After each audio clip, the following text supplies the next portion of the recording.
fue Revier Tequila Siempre Muerto. Hey everyone, welcome back to the channel. Agave Break. I'm Gus. I'm Victor. And we're going to talk to you about a very special tequila today. It's Siempre Muerto from their Exclusivo edition. This one comes to us from NOM 1414. Talk a little bit about the company. Siempre has been around for a while.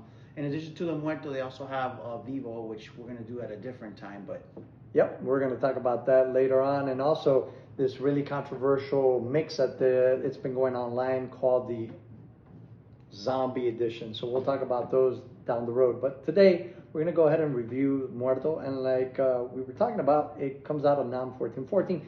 The company's been around since 2015, so about a decade now. And the founders are... So we have Monica Sanita, and we also have Alex LaCroix. They started that company. Very interesting story if you get to check out their website and how they kind of got it started, but very well established, NOM 1414 like we kind of mentioned. Master distiller Sergio Cruz and the family, the Vivianco family. A lot of good things come out of that distillery, such as Artenom 1414 and Alma de Jaguar. So, Siempre. Vic, you've tried a few Siempres in the past. I have. Are you excited to try this one? I am. There's a lot of hype. This is a very, like I said, Exclusivo edition. With these particular Muertos, there's only 4,500 bottles that were made. It's a really limited edition, not like the Vivo that there's about 9,000 bottles. Right. So interesting. Let's go ahead and talk about the whole process. Why do they call this Muerto? Yeah, this is a really interesting journey that Siempre decided to do. One of the reasons why it's called Muerto is they took the yeast, they allowed it to die, evolve, and then in that afterlife period, that's kind of where they got the name Muerto. Much like another process used in other spirits like wine and rum, there's the malolactic acid, right? That kind of evolves in that process. The other thing that I heard, I think they play Mozart. Yeah, that's interesting. So in their distillery, they do play classical music. Yeah. So in the whole Siempre lineup, they're playing Mozart in the background to kind of keep the yeast dancing there and right. Fermenting. Yeah, it deepens the connection, I guess, between the agave and the yeast. So interesting that they do that. So there's actually, the way they do that, and correct me if I'm wrong, they do two batches, right? There's a 28-day and then there's a 32-day. The 28-day does not include fibers, right? And the 32-day does include fibers. And at the end of the process, they kind of mix all this together, right? And they do come from like separate fields, right? I think one is Puerta de la Carreta, and the other that's a 28-day one. And I think the 32-day one is from Capulín Verde. Cool. So. The process is interesting to say the least. Not many distilleries do this, so it's taking a chance and a risk. Now, one thing I have heard in the tequila community is that if you're new to tequila, we probably would say don't start off with this. This is more for those people who've been already into the tequila world and diving into mezcal and other spirits. If you're new in tequila, this may not be your cup of tea. So try this if you're someone who's really into tequila, really into mezcal and more of these funky flavors. I've never tried it. Have you tried this? I haven't tried it. This is going to be our first, so we're going to really, this is the first reaction you guys are going to get live here. So please do the honors. Yep. Yeah, and some of the stuff with this, the packaging looks amazing. And they got the little card, and they also have a little medallion there. Medallion on there. It says Siempre. Yeah, beautiful. I'm almost like not wanting to open it, but just because it looks like the packaging is nice. Of beauty. But what's the price? So we did get this one at Spirited Spin Liquor here in Melbourne, shout out. Florida. Yeah, shout out. So this liquor store, if you're passing by Florida, right off I-95 and Ugali Highway. So just turn and you'll see them right off the highway. And they usually have a pretty good selection of of tequilas on hand. So not only tequilas, they got bourbon, and they got a lot of other things, but really good tequila quality. So it looks like rubber inside the cork. Yeah. Packaging looks pretty good. Something else to know with this one, we did mention that there was like two different batches. They actually combine both of them when they're making this, and then they use a charcoal, right? I guess for the filter process. It's apparently volcanic rock.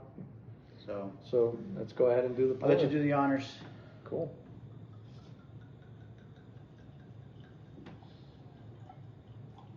Yeah.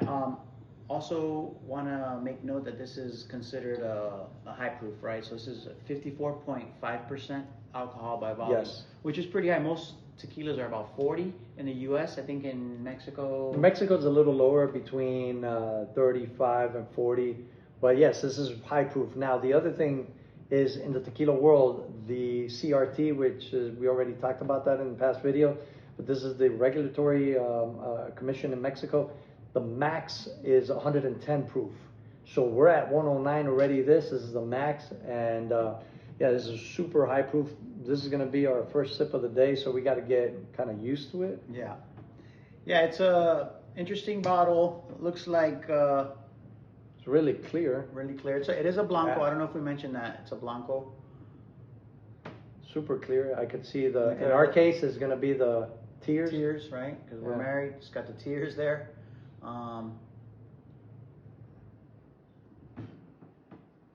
Interesting smell. I guess it has to do with that malolactic acid, right? But what I've noticed is, compared to others, not as strong. Not as strong, right? As you strong. think that this being almost 110 proof is going to burn your nostril, and no, I don't get that burning. I pick up some of the citrus flowery smell. Yes. And that has to do probably with The elevation. the elevation of where the agave is grown.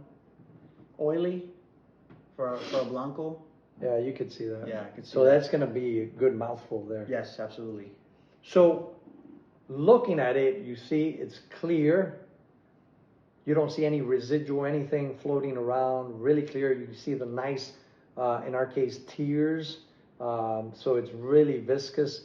And then the smell, as we were saying, Yeah. it doesn't burn, despite it being a really high proof, 110 almost. And I was actually expecting it to taste or smell a little funkier. Yeah. Just because of what I've heard about. Exactly. using that, It smells actually good. The yeast, yeah. Yeah, it smells kind of that flower, Yes, citrusy. flowery citrus.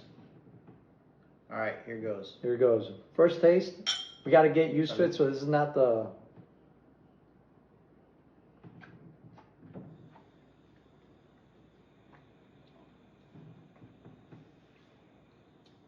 Yeah, I could definitely taste the.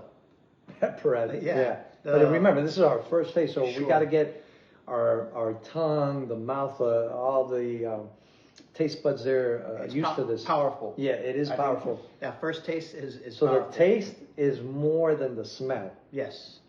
There's some tequilas that I could definitely say the smell sometimes is more potent than the actual taste, but Yeah. here's the reverse. Yeah, it has a kind of a mild flowery smell. Yeah. But the taste, I could definitely taste the pepper in there. I taste some of the. Kind of reminds me like if you're eating a little bit of jalapeno too. Yes. Right? A little Kind bit of of that kick. kick. A Yeah. little bit of kick. And again, being at 109, Yeah. that's So we're gonna go for the second, and then usually the third try is when you could really experience everything, because you got to get used to your taste buds, especially if this is the first dram of the day, right? yeah. I can honestly say so far I'm pleasantly surprised with that first taste. I was kind of expecting a different flavor profile based on the smell, but.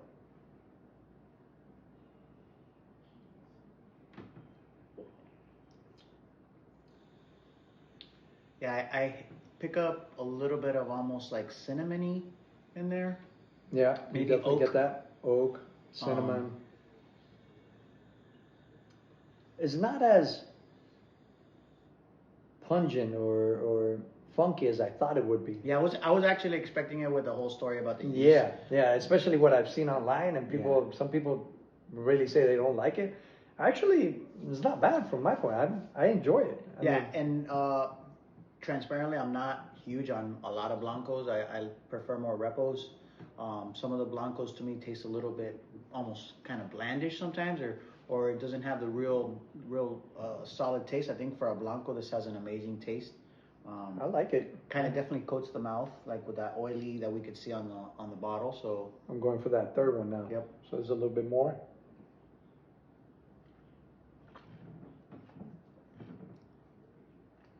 yeah, this is. Yep, I think it's really great. Price point on these, I've seen them anywhere between about 120 to maybe 150, 160, depends where you get it. For the price, and then considering that it's exclusive, yeah, I mean it's a for a blanco, it is a pretty pricey tequila. It's gonna be dependent on you guys, whatever you guys want to do. But from our point of view, I think the smell is great. The taste, it does have a punch. Yep. You get that peppery note. You do get that cinnamon. But I don't feel that there's any. I've heard people say, "Oh, it tastes plasticky or like burnt." I don't get that. I don't get the mezcal either. It doesn't really, for me, taste like a mezcal. I mean, there's other tequilas we've had that definitely has that funkier taste, but this is pretty good. I like it. I can see where they're going though. Maybe it doesn't taste like a true blanco, right? I think for that part, or even like a high proof blanco. I think it's almost in its own category, if you will. But definitely, I could taste the agave in there. I think this is going to be good for someone who has dove into tequila, who likes to try different things, and maybe wants a little bit more of a kick tequila. I think that's going to be great for someone who's just starting to get into tequila. If you try that may be a little bit too potent and may detour you from. Sure. Yeah, so I think this is more for someone who's already had some experience in the tequila world. To drink it straight is great. I recommend it. I wouldn't mix it. Would you? No, I think this is a great sipper. Yeah, I think I agree. What about rating? Let's get to the rating. Okay. What are you thinking? Okay, so now we're moving on to the rating. Would I buy this again? I would. I personally would. Would you? I already ordered another bottle. Cool. So I definitely would buy it. Okay, cool. So yeah, I would do it again. For the price point, would you say the price point is okay or a little bit above or right perfect? I think it's probably a little bit high, but considering that it's an exclusive batch with only 4,500 bottles, it's probably and the work and the effort that took into it. sure. So you got to think about that part. Yeah, absolutely. So I think I mean it's not crazy high. You know, we've said between $100 and $150. If you could get at that 100 mark, great. If you get into 150, maybe that might be a little bit too much. Yeah. And then overall, I would say for a blanco of this quality and caliber, probably give it a solid 4. Yeah, are we doing decimals? Because I'd give it a 4.5. Okay. It's Decimals, high up there. Yeah, I think it's up there. Again, not being like a true, I don't drink a lot of blancos like just by itself as a sipper. I usually do like repos or añejos as that, but this I could definitely see myself drinking just by itself.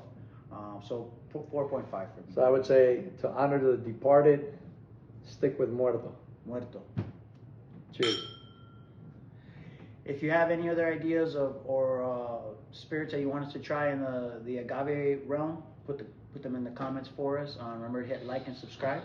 And thank you. And be on the lookout for The zombie review and the Vivo review. Till next Take time. care.